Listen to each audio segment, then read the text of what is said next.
जय भीम दोस्तों, आप देवेंद्र वॉइस सुन रहे हैं। यह ऐसा यूट्यूब चैनल है जहां पर आपको डॉक्टर बाबा साहब अम्बेडकर के विचार सत्य, तथ्य और संदर्भ के साथ बताए जाते हैं।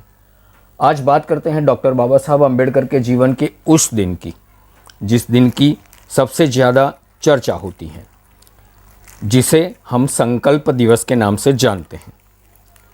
डॉक्टर बाबा साहब अम्बेडकर ने अपनी जीवनी लिखना शुरू किया था। दुर्भाग्यवश वो अपनी पूरी जीवनी नहीं लिख पाए, परंतु अपने जीवन के कुछ अध्याय उन्होंने लिखे थे।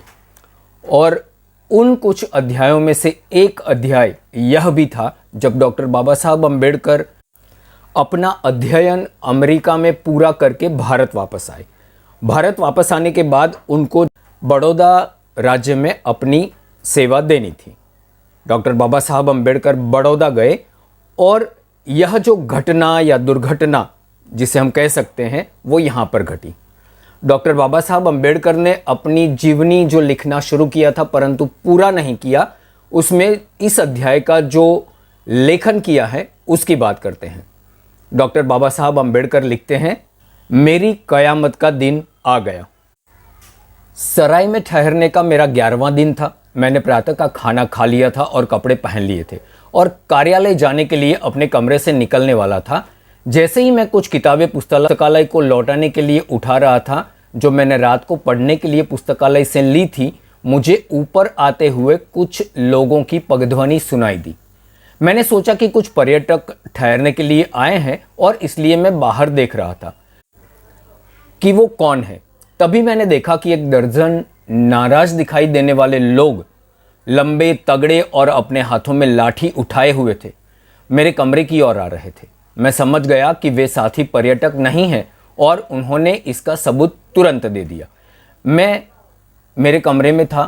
वे मेरे कमरे के सामने पंक्ति में खड़े हो गए और प्रश्नों की बौछार शुरू कर दी। तुम गंदे हो, तुम यहाँ क्यों आए? तुमने पारसी नाम रखने का साहस कैसे किया? तुम गुंडे, तुमने पारसी सराय को प्रदूषित किया है। मैं चुपचाप खड़ा रहा, कोई उत्तर नहीं दे सका। मैं यह भी नहीं कह सकता था कि मैं पारसी ही हूं। वास्तव में यह धोखा था और धोखा खुल गया। और मुझे विश्वास है कि यदि मैं अपने आप को पारसी बताता रहता तो कुछ और धर्मांध पारसियों की भीड़ ने मेरी पिटाई कर दी होती और संभवतः मार ही दिया होता। मेरी नम्रता और मेरी चुप्पी ने इस दुर्भाग्य को टाल दिया। उनमें से एक ने पूछा कि कमरा कब खाली करने का मेरा इरादा है। उस समय मेरे लिए सिर छिपाने की जगह मेरे जीवन से अधिक महत्वपूर्ण थी। इस प्रश्न में दी गई धमकी बहुत बड़ी थी, अतः मैंने अपनी चुप्पी तोड़ी और निवेदन किया कि वे मुझे कम से कम 1 सप्ताह और रहने दें, क्योंकि मेरा विचार था कि मैंने मंत्री को बंगले के लिए जो अर्जी दी हुई थी उस पर इस बीच में मेरे पक्ष में फैसला हो जाएगा। लेकिन पारसी कुछ भी सुनने को तैयार नहीं थे। उन्होंने अंतिम निर्णय दे दिया।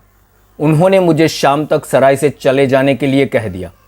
उन्होंने गंभीर परिणामों की भी धमकी दी और चले गए। मैं असमंजस में था। मेरा हृदय अंदर ही अंदर बैठ रहा था। मैंने सबको कोसा। अंततः मुझे उस सिर छिपाने की जगह से, जो मेरे लिए बड़ी कीमती थी, वंचित कर दिया गया। यह एक कैदी की कोठरी से अच्छी जगह नहीं थी, लेकिन यह मेरे लिए बहुत कीमती थी। पारसियों के चले जाने के बाद मैं कुछ देर तक बैठा, कोई रास्ता ढूंढने के बारे में सोचता रहा। मुझे आशा थी कि शीघ्र ही सरकारी बंगला मिल जाएगा और मेरी तकलीफें दूर हो जाएंगी। मेरी समस्या अस्थायी समस्या थी और मैंने सोचा कि दोस्तों के यहाँ जाना अच्छा होगा।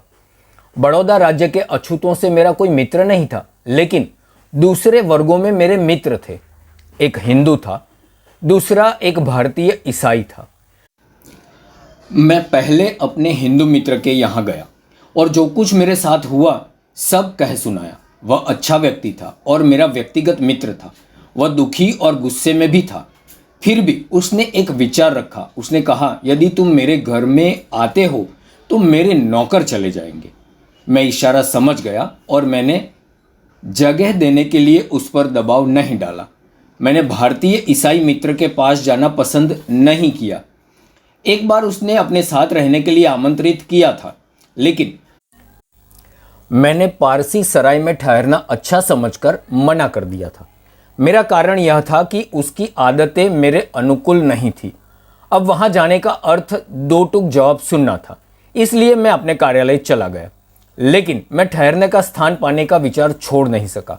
अपने एक मित्र की सलाह पर मैंने उसके पास जाने और उससे पूछने का फैसला किया कि वह क्या मुझे अपने पास जगह देगा।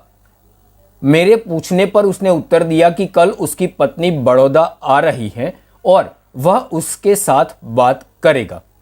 बाद में मुझे पता चला कि यह बहुत ही व्यवहार कुशल उत्तर था।